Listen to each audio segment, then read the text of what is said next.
Hi. Well, joining me in the studio this evening is the sports commentator and founder of BoxTalk UK, Ade Oladipo. Now we have to start with a fantastic weekend of Premier League football. Chelsea drew against Liverpool, but now that means Liverpool can't secure the fourth spot. Looking ahead to that team, what does Liverpool have to do to change things around? I think Brendan Rodgers has got a real tough job on his hand. I mean, he loses a lot of experience in the summer, and everyone knows Steven Gerrard's going, but let's not forget Glenn Johnson's also going. He's out of contract in the summer. Lucas Leiva's probably going to go as well. So he needs to kind of get the mix between, you know, youthful players, which we want, but also experienced players as well. So I think Benteke is a striker they've been linked with. Maybe not happy for yourself, but Benteke is a striker they've been linked with. I'll fight you for him. He's coming, he's coming. Hopefully they can get him. He's got Premiership experience. We know he's a proven goal scorer. Sturridge is out now until October with the hip surgery, so that's going to be a problem. What about Sterling? Sterling's got the contract issues. We need to know if he's staying or not. If he's not staying, then obviously we've got to sell him this summer and get good money for him. If he is, hopefully he can put his head down in the summer, work hard and be back again next year. I mean, the minimum requirement this season would have been Champions League, so we failed on that department. So he needs to look at himself. Fifth place is okay, but it's nowhere near where Liverpool need to be. Do you think that Henderson will be a suitable replacement for Steven Gerrard? It's big shoes to fill. It is. It's irreplaceable shoes. I mean, you can't fill that for yet. But I think Henderson's so far shown, especially in the last two seasons, how he's ready to almost take that mantle as being the next captain for Liverpool. He's added a lot more scoring to his goals, which is good, what he needs to do. His passing accuracy has got a lot better. So can he replace Gerrard? Of course not. But can he be a good captain and leader for Liverpool? Certainly. Okay, well, looking at today's early kick-off between QPR and Manchester City, and they couldn't stop scoring. Great news for City, but when it comes to Pellegrini, is his job safe? No, look, it's not. That's the simple answer for it. I mean, Man City, again, they would have had their own requirements at the beginning of the season. It would have been either winning the Champions League or winning the Premiership. They've done neither, so pressure's on. We've already heard the Guardiola links, and as soon as you hear Guardiola with Man City, Pellegrini is sitting in that hot seat. He must be shaking quite a bit at the moment. Do you feel sorry for him? Because the club is constantly linked with all these top-quality managers, Ancelotti, Guardiola, Klopp as well. I mean, what do you think he's thinking or feeling? I do. I think people forget this is a manager that won the Premier League last season. He's a very good manager as well. And you need time to create your own team and mould your own team. A lot of the players there are not his players, so he needs time to kind of buy his own players and build his team.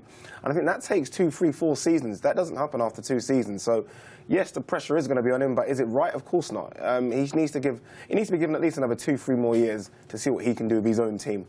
Well, let's have a look at Guardiola. Again, he's been linked with City, but not just City, with AC Milan. Do you think he'd be better suited to the Premier League or Serie A?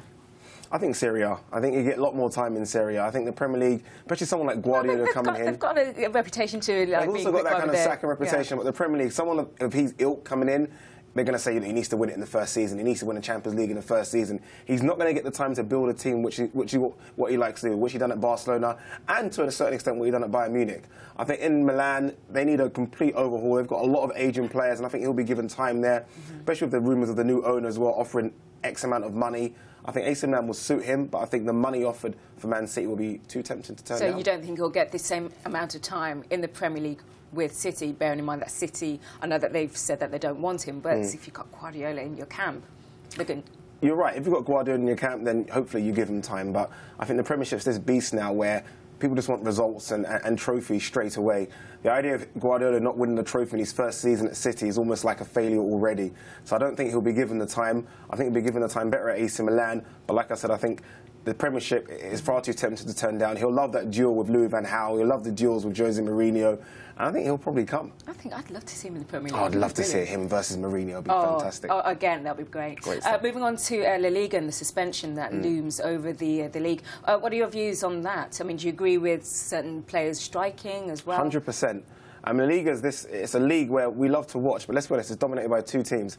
And the reason people don't know it's dominated by 2 teams because these 2 teams get so much of the money by TV revenue, it's unbelievable in comparison to the lower teams. It's almost like you're never going to catch them. I think they need to look at the way that money is distributed and spread it, I wouldn't say evenly, but spread it a lot better than it is now. Give these lower level teams a chance to catch up the likes of Real Madrid and Barcelona, like Atletico Madrid have done recently with their increased TV share.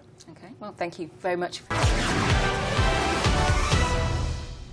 Well, joining me again to talk about football and boxing is the sports commentator and founder of BoxTalk UK, Ade Oladipo. Now, what are your views on Nigeria's, in fact, Africa's richest man wanting to invest in English football but not locally? It's a tough one for him. Look, African football isn't it isn't the jewel in the crown in terms of world football. But you always feel like with that kind of money, you could make it a place where if footballers have got, the last 2 years of their contract, or they're, 36, 37, and they want that extra bit of money to play football, why couldn't Africa be one of those places to go to? Thailand's one of those places to go to. Qatar's one of those places to go to. So I can understand the fans' frustration. Are we going to turn it into a Super League? I don't think that's going to happen anytime soon. But it'd be nice to invest in pitches over there. I've been there. The pitches aren't great. Stadiums would be great. And then you never know. It could be one of those places that people do go to. So he might not want to invest in the league in Africa, for example, but when it comes to the grassroots, that's what he should do? I think so, and that's where it starts. We're not going to turn the league into something special in the next 2 or 3 years. It's going to take a long time.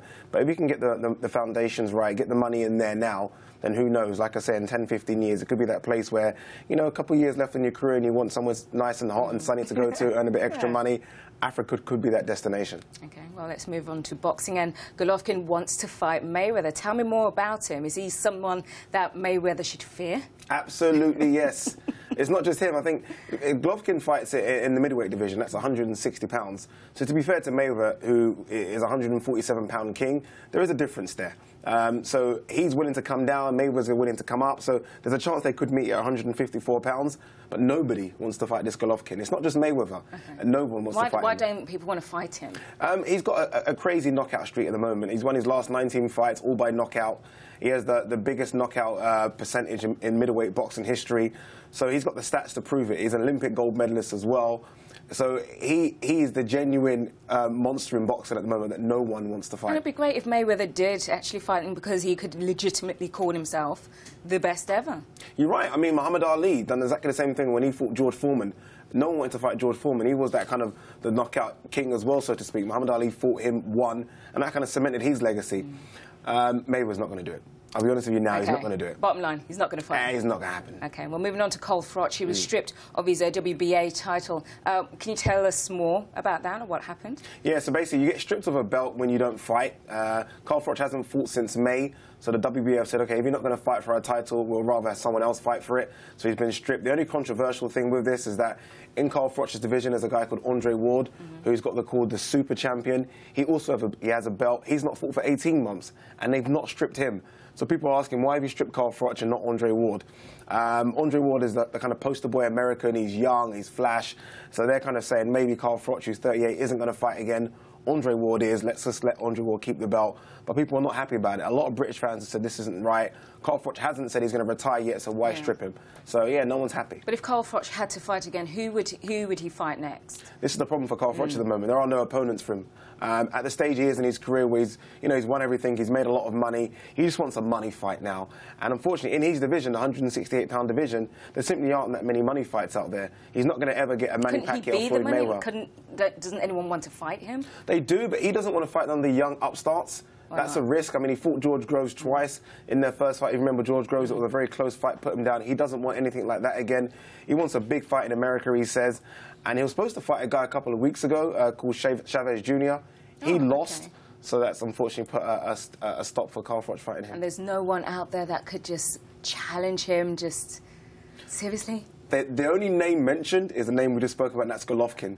That's a name that's been talking about Cole Froch versus Golovkin, almost two machines going at it. But again, Cole Froch let's make it happen. Cole Froch, like every other fighter, says he doesn't really want that fight either. Oh, gosh. Yeah, so no fights for Cole Froch. OK, no fights for Cole Froch. He's got his belt stripped off, and yeah, that's it. OK. Yeah, there you go. Thank you very much. Cheers, thank you.